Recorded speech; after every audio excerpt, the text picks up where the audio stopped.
So when we first opened Cura, we actually put in exactly what our 3D printer is, a Creality Ender 3, which is why when we open up Cura, we have this wireframe cube all the way around it, which shows our build volume, the maximum size thing that we can print inside this space.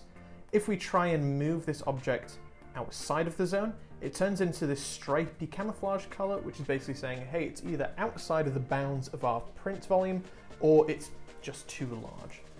We can put it right into the very center of our print by right-clicking and going center selected. But we also have these gray bars on our print on the front and the back. And a similar thing happens if we move our print over, even though it's technically still in the volume, it does turn into that camouflage. And this is saying that, hey, you've got some areas, this lighter gray over here, where you can print in, and you've got these darker bands on the very front and the back of your printer where it is a no-go area. You cannot print anything in it. And this is because Ultimaker Cura knows that the 3D printer Ender is actually held in place. The build plate is held in place with binder clips, and you don't want to have your hot end run into it. At worst, it can kind of get snagged and it can kind of start to mess up your nozzle, or it can actually grab your binder clip and flick it across the room, and then your build plate is now no longer pulled down, it's actually lifted up a little bit. So this just prevents a lot of issues, which is why when I see a lot of people starting to set up their printer, they put their binder clips on the left and the right of their printer instead of the front and the back, and that can cause a whole bunch of issues. Most of the time, anytime I'm deciding what I want to print, it's actually restricted by the volume. If I want to print something as large as I possibly can, then I'm not really worried about how much filament will it take, I'm worried about will it actually fit in this printer. So I can absolutely scale it up and say, oh, this is absolutely as large as I can print it, or hey, that's too big, it needs to get a little bit smaller.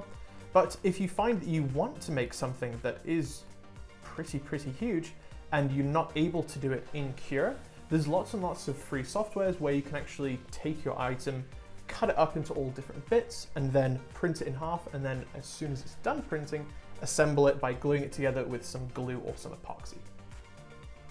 So going to the upper right section of our screen, we have our marketplace. And you can kind of think of the marketplace as an app store within Cura, where outside coders will actually put in software that will build just for your 3D printer. Some of them are really interesting. Things like Settings Guide, I absolutely recommend you download for your Cura. Basically just means when you pull in a new settings guide that we'll talk about in a little bit, if you go, I have no idea what that means, you can hover your mouse over it and it'll give you a really nice description of it. It'll have pictures, GIFs, really good explanations. It'll go into how it affects other prints. But you've also got some really good ones in there as well, like a calibration setup, where if you know you're going to be printing lots of things over and over again to calibrate your printer, you don't have to download them all the time. It's already built into here. So the screen image right here is a calibration cube. We'll be touching over this later in the course. It's basically just a 20mm cube with X, Y, and Z embossed into it, and it's very useful. We use it for calibrating brand new 3D printers. But there's lots and lots of other really cool stuff. You can go directly from other softwares into it, where if you are pretty good at computer-aided modeling, CAM or CAD, then you can go directly from that software into Cura without having to save it and then re-upload it into the software. As soon as you're ready to print your object, you can go down to the bottom right-hand corner where it says Slice, and you can start the slicing process. And when you do this, it'll give you a good indication of how long it will take to print, how many grams, how many meters, which no one really uses. But we can also click on Preview. And this preview button is also up on the top, so you can go in between prepare or preview, and the preview will show you all of the layers of your item.